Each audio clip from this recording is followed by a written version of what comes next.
Dear friends, नमस्कार। Chemistry classes with Rajesh Gaur में हम लोग पढ़ रहे हैं चैप्टर केमिकल काइनेटिक्स। और केमिकल काइनेटिक्स में हमने देखा टाइप ऑफ रिएक्शन दो। एक था आपका फास्ट रिएक्शन, दूसरा स्लो रिएक्शन, मंद अभिक्रिया और तीव्र अभिक्रिया। इसके बाद आपने देखा रेट ऑफ रिएक्शन।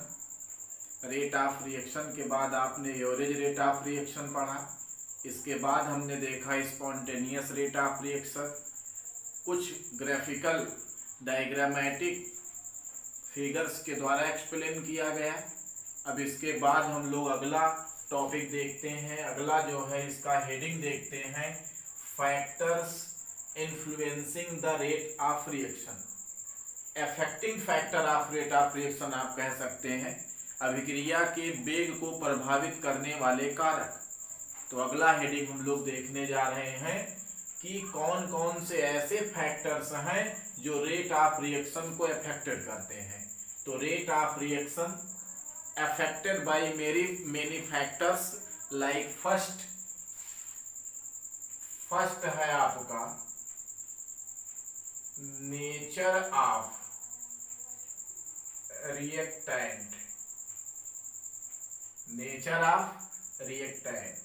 सेकेंड देख लेंगे हम इफेक्ट ऑफ टेम्परेचर।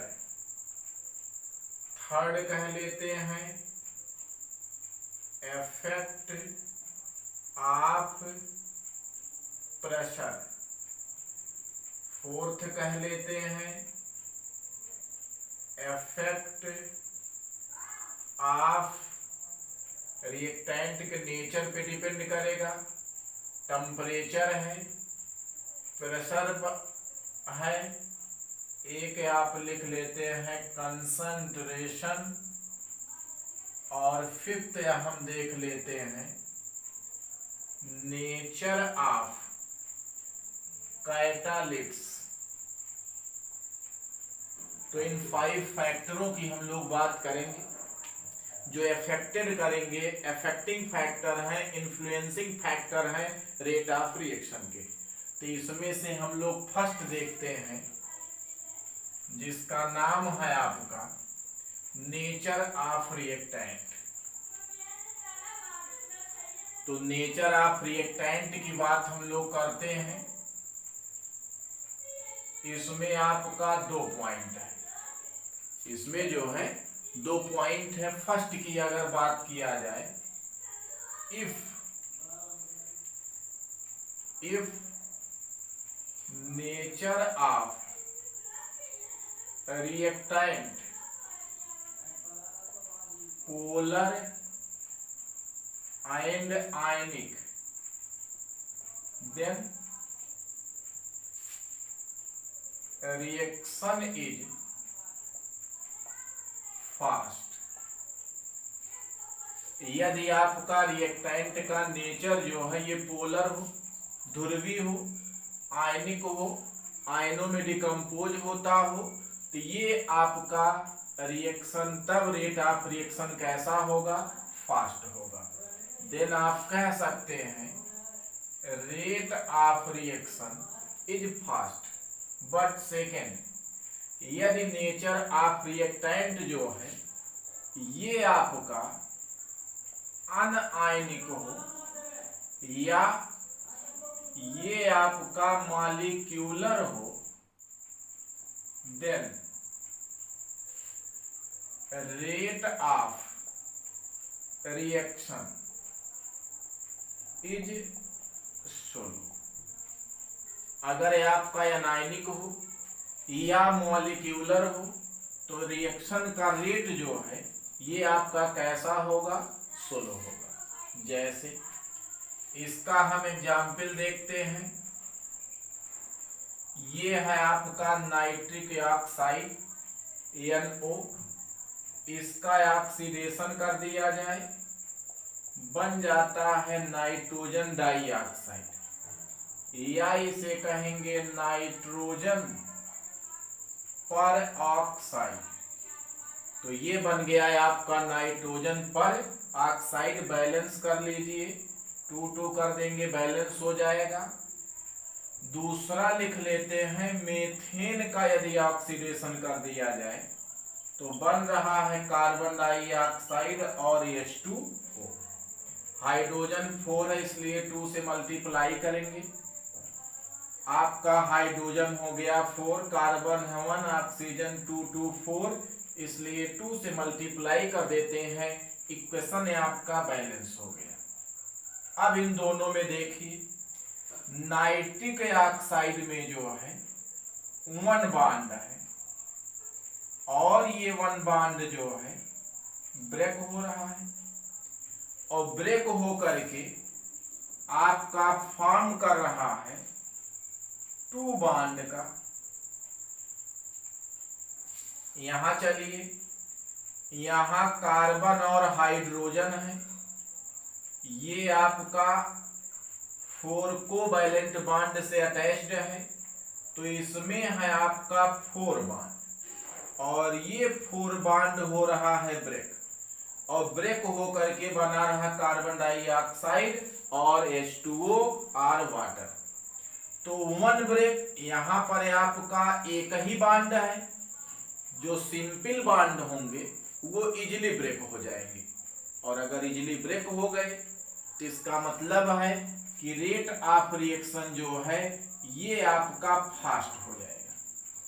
और यदि आपका कॉम्प्लेक्स बॉन्ड है, नंबर ऑफ बॉन्ड मेनी है, संख्या में ज्यादा बॉन्ड है, कॉम्प्लेक्स है, जटिल है, तो इसे डिकम्पोज होने में एनर्जी ज्यादा लगेगी, नए बॉन्डों का फॉर्मेशन लेट में होगा, इसलिए इसका रेट जो है ये आपका स्लो हो जाएगा।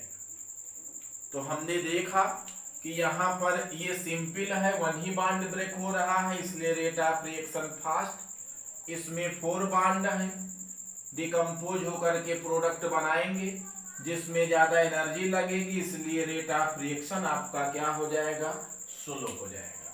तो ये है आपका नेचर ऑफ रिएक्टेंट।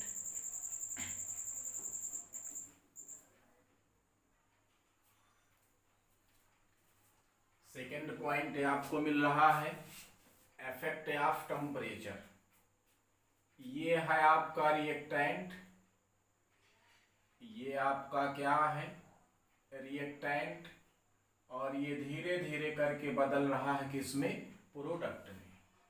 मान लेते हैं ये कोई पॉट है, इसमें हमने रिएक्टेंट को ले लिया है, और लेने के बाद जो है इसे हम बाई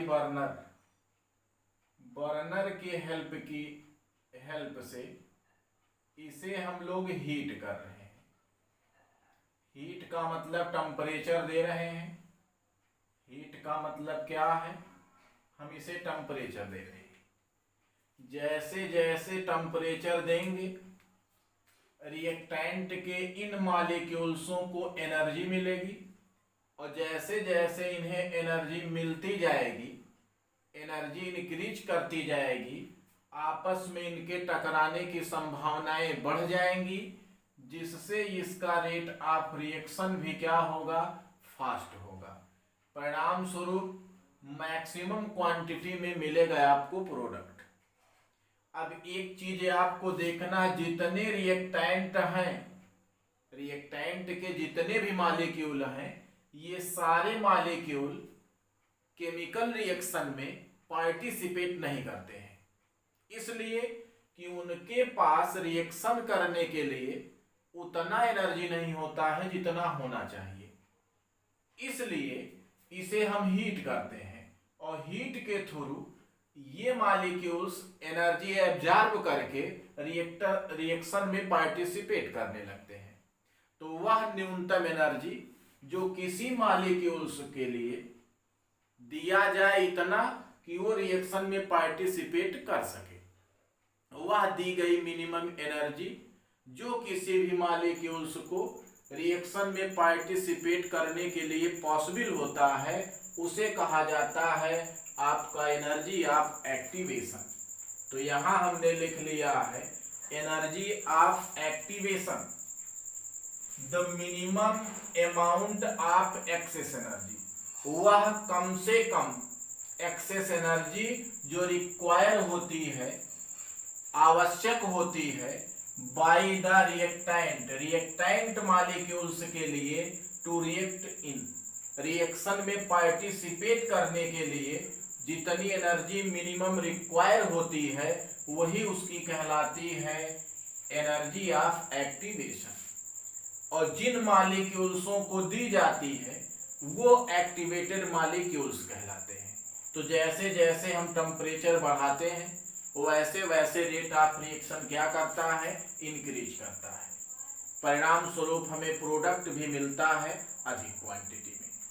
ये देखा गया बाय एक्सपेरिमेंट के बेस पर कि अगर हीट हम दे 10 सेंटीग्रेड तक, इसे इंक्रीज करें तो 10 डिग्री सेल्सियस तक बढ़ाने पर इसका रेट ऑफ रिएक्शन जो है ये 2 या 3 गुना इंक्रीज कर जाता है। और ये जो आपका 2 या 3 गुना इंक्रीज कर जाता है 10 डिग्री सेल्सियस पर ही ये 2 से 3 गुना इंक्रीज करता है, 2 डबल हो जाता है और ट्रिपल हो जाता है।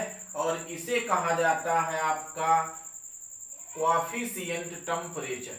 इसका नाम रखा गया कोएफिशिएंट टेम्परेचर। यहां लिख लेते हैं, आपका नाम है कोएफिशिएंट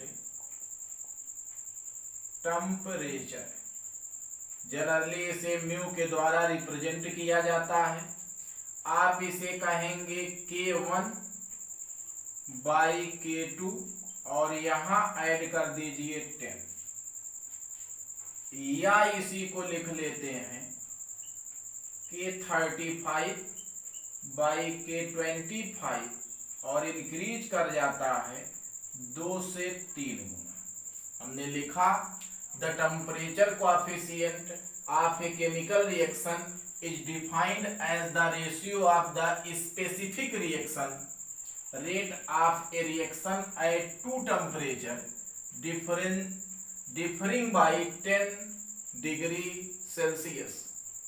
इसका क्या मतलब है, टेम्परेचर कोएफिशिएंट किसे कहा जाता है, किसी केमिकल रिएक्शन का टेम्परेचर कोएफिशिएंट या कोएफिशिएंट टेम्परेचर 10 डिग्री सेल्सियस का डिफरेंसेज है ऐसे टेम्परेचर पर जहां पर आपका K का क्या है, वेलोसिटी कांस्टेंट, 2 वेलोसिटी कांस्टेंटों के रेशियो जो कि एक टेम्परेचर पर 10 सेल्सियस के डिफरेंस को शो करता है, इसे कहा जाता है आपका कोएफिशिएंट टेम्परेचर। ये आपका 1 नंबर में आया मोस्ट इंपॉर्टेंट। अगर टेम्परेचर को 10 डिग्री सेल्सियस इंक्रीज कर दिया जाए तो रेट ऑफ रिएक्शन क्या होगा, तो रेट ऑफ रिएक्शन जो है ये 2 से 3 गुना जस्ट डबल और ट्रिपल हो जाता है यदि आपका 10 डिग्री सेल्सियस इंक्रीज कर दिया जाए। तो इसे आप लिख सकते हैं तार लीजिए इसको,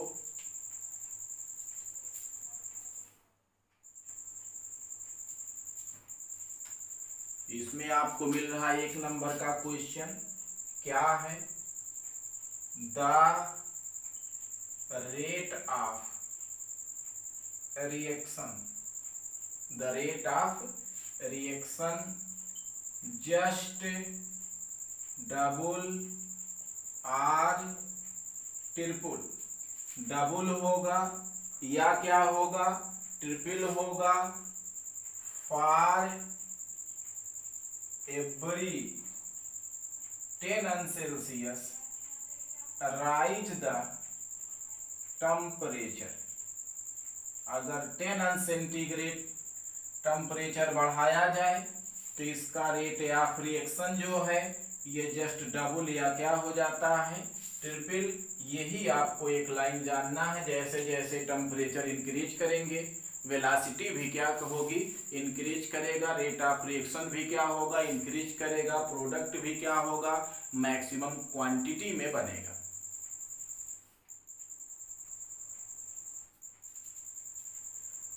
थर्ड की बात करते हैं।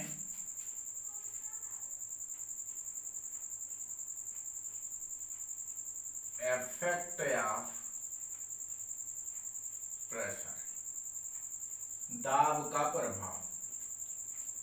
ये है आपका एक पॉट, एक बर्तन, इसमें ले लिया गया है रिएक्टेंट, इतना रिएक्टेंट लिया गया। इस आर से हमें क्या बनाना है, प्रोडक्ट बनाना है। तो ये जो है यहां तक हमने ले लिया है रिएक्टेंट। अब यहां से हम इस पे प्रेशर डाल रहे हैं। जैसे जैसे प्रेशर डाला जाएगा वैसे वैसे इसका जो वॉल्यूम है ये होगी डिक्रीज, और जैसे जैसे वॉल्यूम डिक्रीज होगी ये जो रिएक्टेंट के मॉलिक्यूल्स हैं ये एक दूसरे के नजदीक आएंगे, ये नियरेस्ट आएंगे, और जैसे जैसे नजदीक आएंगे टकराने की पॉसिबिलिटी बढ़ेगी। परिणाम स्वरूप आपका रेट ऑफ रिएक्शन भी क्या होगा, फास्ट होगा। तो हम जानते हैं कि प्रेशर जो है ये वॉल्यूम के इनवर्सली प्रोपोर्शनल होता है। प्रेशर डालेंगे वॉल्यूम आपका क्या होगा, डिक्रीज होगा।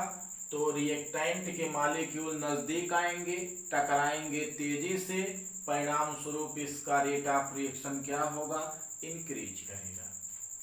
फोर्थ है आपका effect of concentration. Effect of concentration, तो ये है आपका dx/dt, rate of reaction directly proportional होता है किसके, कंसंट्रेशन के। ये हमने पढ़ा according to law of mass action. Law of mass action के अकॉर्डिंग ये रिएक्टेंट का कंसंट्रेशन डायरेक्टली प्रोपोर्शनल है रेट ऑफ रिएक्शन के या वेलोसिटी के। तो जैसे जैसे आप कंसंट्रेशन इंक्रीज करेंगे वैसे वैसे रेट ऑफ रिएक्शन भी क्या होगा, इंक्रीज होगा।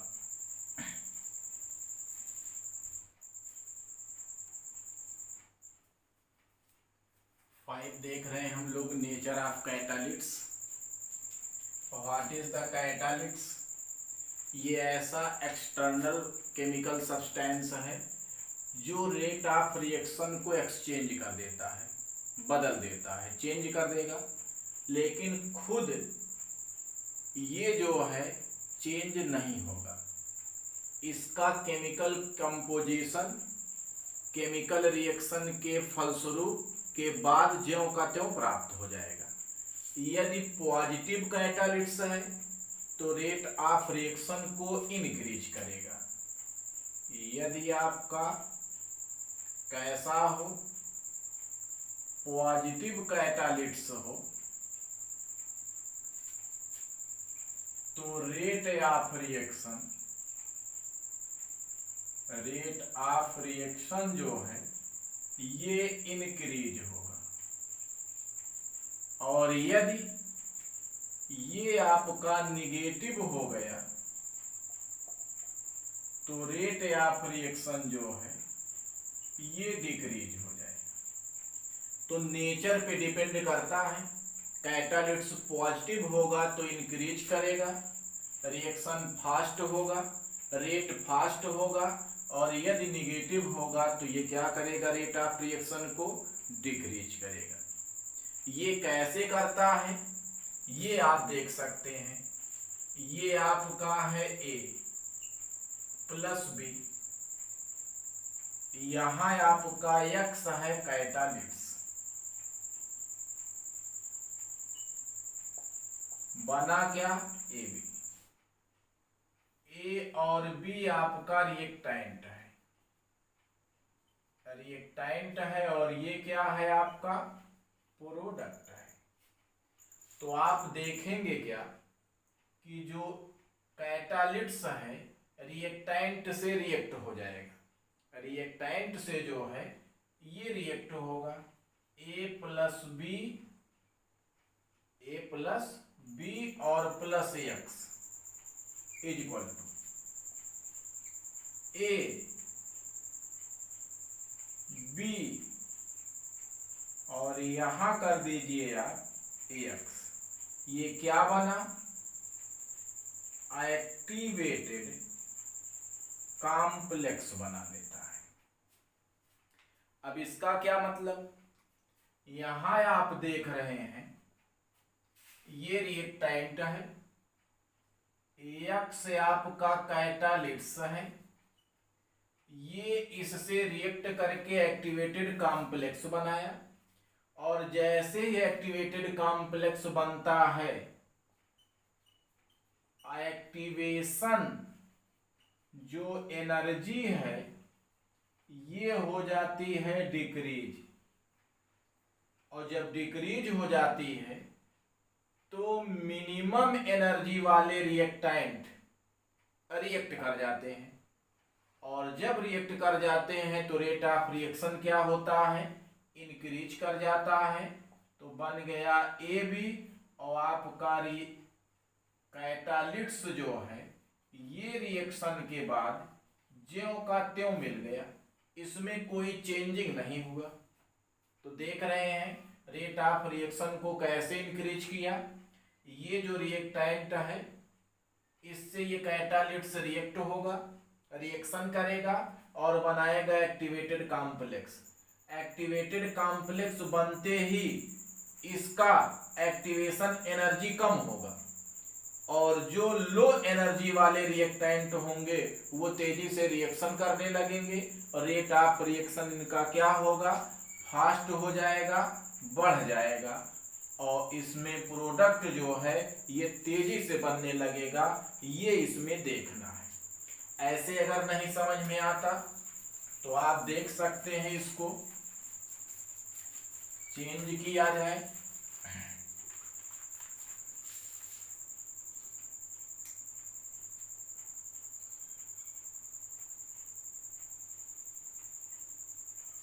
इधर लिख लेते हैं हम पोटेंशियल एनर्जी को रिप्रेजेंट कर रहा है, और इधर आपका कोर्स ऑफ रिएक्शन को रिप्रेजेंट कर रहा है। अब आप देखिए यहां है ए प्लस बी। ए प्लस बी आपका क्या है? रिएक्टेंट। यहां मान लेते हैं बन रहा है सी और प्लस डी। यहां पर ए और प्लस बी मिला है, प्रोडक्ट बना है सी प्लस डी। तो सी प्लस डी बन रहा है। यहां से जो है ये देख सकते हैं ए प्लस बी मिला, सी प्लस डी बना।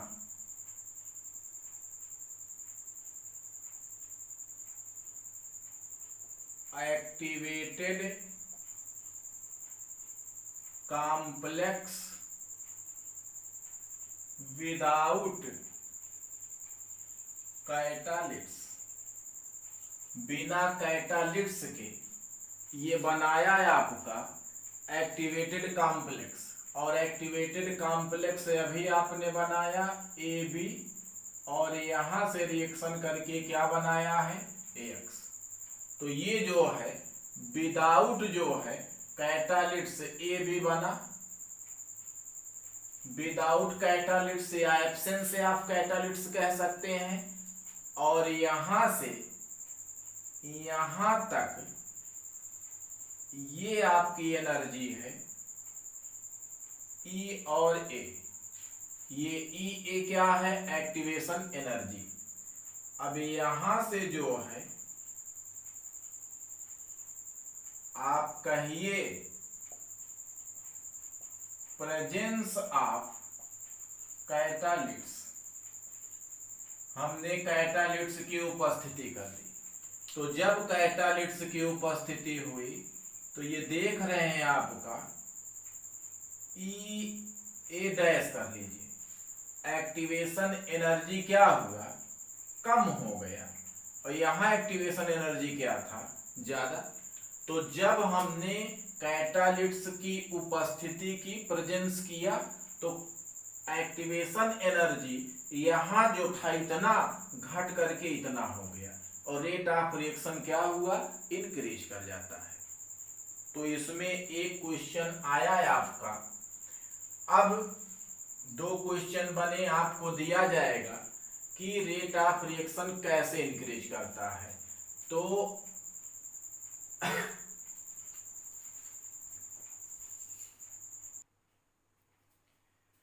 इसके दो मोस्ट इंपॉर्टेंट क्वेश्चन रहे।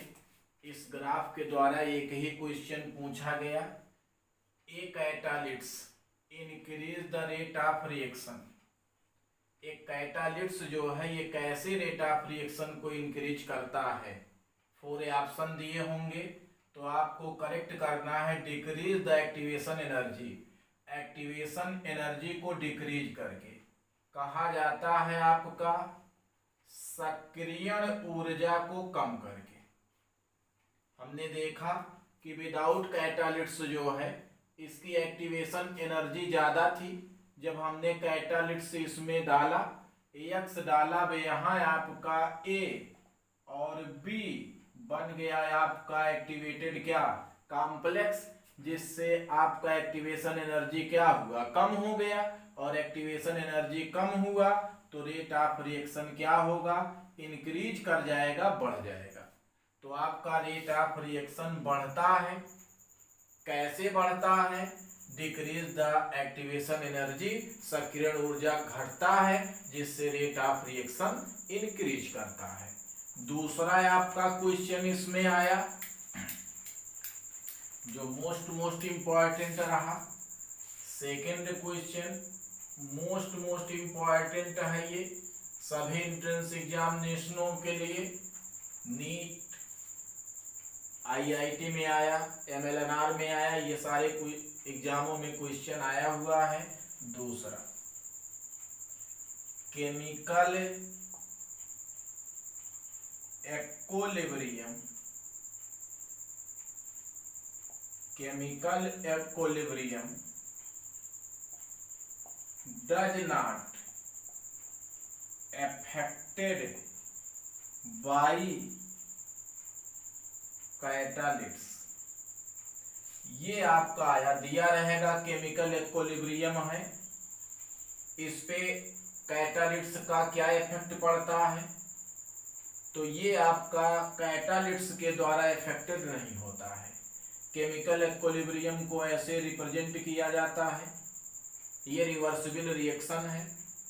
ये रिवर्सिबल रिएक्शन जो आपका कैटालिट्स है, ये रेट ऑफ रिएक्शन को अफेक्टेड तो करता है, लेकिन जितना ये आपका है फॉरवर्ड रिएक्शन, जितना ये इफेक्ट फॉरवर्ड रिएक्शन को करता है, उतना ही ये इफेक्ट बैकवर्ड रिएक्शन को भी करता है। इसलिए कैटालिट्स जो है ये केमिकल एक्विलिब्रियम को इफेक्ट नहीं कर पाता है।